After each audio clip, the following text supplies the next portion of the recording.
Okay, so now we're going to worry about some surface decorations like eyes. So what I'm going to do in order to get my eyes, so I already have the eyes cut out because it's a mask. But if you notice, there's a little bit of a ring of white around the eyes. I'm not going to worry about the black because that'll be covered by my face later on.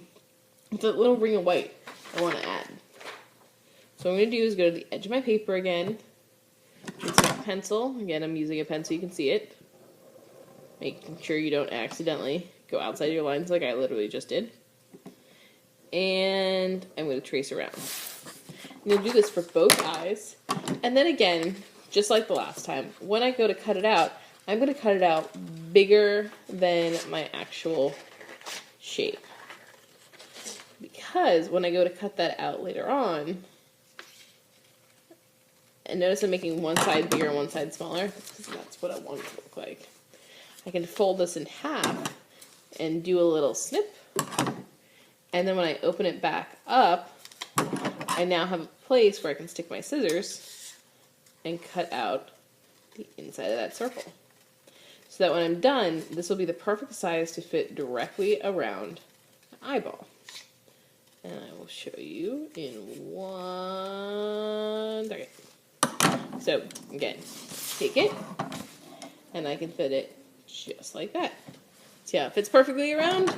Ta-da! So I do that for both sides, and then I can add things like surface decorations, which are what something feels like and texture.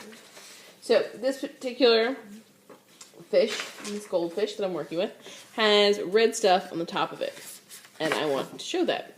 So what I'm going to do is I'm going to take this piece of paper, and I'm putting it underneath so that I can trace to see exactly how big it is. Tracing around, there we go.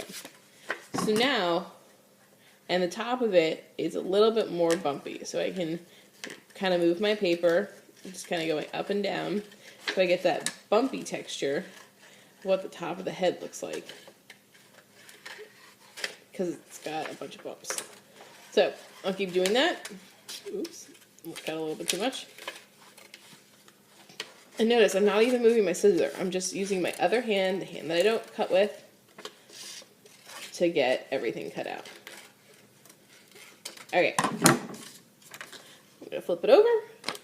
And it's now the right size for up there. And then I can take the time and cut out all the other little bumpies that I need to for some more surface decorations.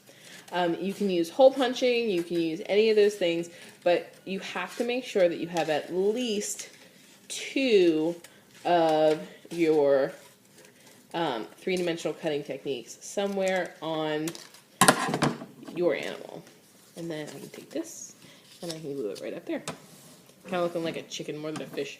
If I want to make it look like more like a fish, I can do little circles or little loops, tiny little loops to make it look like scales. We can see that later on.